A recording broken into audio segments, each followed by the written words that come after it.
বোন আর বোন জামাইকে ছাড়া বোনের শ্বশুর বাড়িতে আন্টির বিয়ে খেয়ে আসলাম। আর বিয়েতে গিয়ে কার কার সাথে দেখা হলো এবং কি কি করলাম সব থাকতেছে আজকের ব্লগে।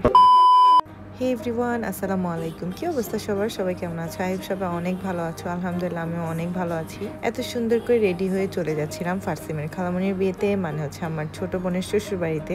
আমার খালামণির বাসা গরিপুরে, তো আমরা গরিপুর থেকে ঢাকার উদ্দেশ্যে রওনা দিচ্ছিলাম। আরিশফাকে আমি জিজ্ঞাসা করতেছিলাম যে আরিশফা কোথায় যাবে। আরিশফা বলতেছিল যে আরিশফা বিতে এসে যাবে। ভেন্যুতে পৌঁছাতে পৌঁছাতে যেহেতু আমাদের একটু লেট হবে, তাই হচ্ছে আমরা একটু আগে করে রওনা দিয়ে দিছিলাম আল্লাহর নাম করে।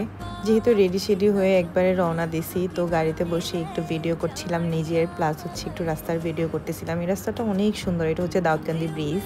সাজগোজ নিয়ে আমি বিশাল একটা ঘুম দিয়েছি। ঘুম থেকে ওঠার পর দেখলাম যে সন্ধ্যা হয়ে গেছে, অলমোস্ট আমরা হচ্ছে গুলশানের কাছাকাছি চলে এসেছি। ও আচ্ছা, আমাদের ভেন্যুটা ছিল হচ্ছে গুলশানে। আস্তে আস্তে কথা বলতে বলতে সব শেয়ার করবো তোমাদের সাথে ইনশাআল্লাহ। আর ওই দিন আমি আমার হাতের প্রতি এত বেশি অবসেস ছিলাম যে আমি বারবার আমার হাত দেখতেছিলাম। নেলস থেকে শুরু করে আমার মেহেদি পরানো সবকিছু ওই দিন অনেক বেশি সুন্দর ছিল। গতকালকে আমার এই আউটফিটটা আমি অনেকগুলো ডে শেয়ার করেছিলাম, তো সবার অনেক কোয়ারিজ ছিল আমি শাড়িটা কোন পেজ থেকে নিয়েছি, জুয়েলারি কোথা থেকে নিয়েছি।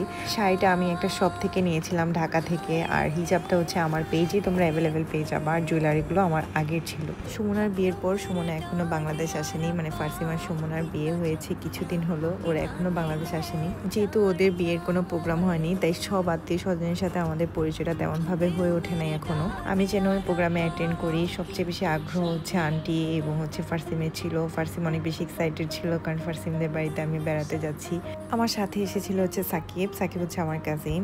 আর ফার্সিমের ছোট খালামণি জারা আন্টির বিয়ে ছিল। জারা আন্টিকে কিন্তু অনেক বেশি সুন্দর লাগতেছিল, মাশাআল্লাহ একদম পুরো ডল লাগতেছিল। এর মাঝখানে হচ্ছে আন্টি চলে আসছিল। আন্টি চলে এসে সবার আগে সুমনা আর ফার্সিমকে কল দিয়ে দিছিল। এর মাঝখানে আমি অনেকগুলো ক্লিপ নিতে ভুলে গেছিলাম, কারণ এতক্ষণ আমি একা একা ঘুরছিলাম আর ছবি তুলতেছিলাম। এতক্ষণ পর আমার কেমন যেন একটা পান ফিরে আসছে, কারণ আন্টির সাথে দেখা হয়েছে, আপন আপন লাগতেছিল, কারণ আমার পরিচিত মানুষ চলে আসছে। আন্টি আসার পর আন্টি সবার সাথে আমাকে ইন্ট্রোডিউস করায় দেয়। এরপর তো আরও ব্যস্ততা শুরু হয়ে গেল, সবার সাথে ছবি ভিডিও করেছি সবার ফোনে, বাট নিতে ভুলে গেছিলাম। আর এখানে হচ্ছে আন্টি সুমনার সাথে কথা বলতেছিল, ফার্সিমের সাথে কথা বলতেছিল। ওরা দুইজন ওই দিন কাজে অনেক বিজি ছিল, অনেক বিজি ছিল। এইদিকে হচ্ছে সাবরিনা ভাবি আসতে পারে নাই, মানে ফার্সিমের বড় ভাইয়ার বউ আসতে পারে নাই। ভাইয়া আসছে বাট বাচ্চারা আসতে পারে নাই। সবাইকে অনেক বেশি মিস করতেছি, সায়রা তারপর ভাবি। আন্টি হাসতেছিল আর বলতেছিল যে আমার দুই বৌমা আসতে পারেনি, কিন্তু দুই বৌমার বড় দুই বোনরা এসেছে। আমি এরপর একটু বসে রেস্ট করলাম, আর এদিকে দেখতেছিলাম যে ওরা হচ্ছে গেট ধরার প্রস্তুতি নিচ্ছে। এখানে হচ্ছে ফার্সিমের সব কাজিনরা ছিল, আমি একজনের নামও জানি না। আর এখানে সবাই অনেক বেশি মিশুক ছিল, সবাই এসে আমার সাথে অনেকবার কথা বলছে। আজকে ব্লগ করার জন্য বারবার মনে করিয়ে দিছে আমাকে ফার্সিম আমাকে বারবার বলে দিছে আপু আজকে কিন্তু ব্লগ করা লাগবে মাস্ট। অন্য কারা আমার ব্লগ কিভাবে দেখে আমি জানি না, কিন্তু আমার ফ্যামিলির লোকজন আমাকে খুব সাপোর্ট করে আমি যখন ব্লগ করি কিংবা কোনো ভিডিও করি। এখানে সবাই অনেক এনজয় করছে, অনেক তর্কাতর্কি করে তারা ফিক্সড করে ফেলছে যে আমার কাছ থেকে তারা কত টাকা নেবে। অন্যদিকে হচ্ছে আমি আর আন্টি মিলে ফার্সিম সুমনাকে কল দিয়ে দিছিলাম, কারণ আমরা অনেক বেশি মিস করতেছিলাম ওদের দুজনকে। ফার্সিম আর সুমনা দুজনকে একসাথে আমরা পাচ্ছিলাম না, কাজে ওই দিন ওদের অনেক প্রেশার ছিল, তো ফাইনালি দুজনকে আমরা একসাথে পেলাম। আর অন্যদিকে আমরা খাওয়া দাওয়া শেষ করে জারা আন্টি আর জারা আন্টির হাজব্যান্ডের সাথে একটু ভিডিও ক্লিপ ছবি নিয়ে নিলাম। প্রোগ্রাম এখনো শেষ হয়নি, বাট আমাদেরকে যেতে হবে।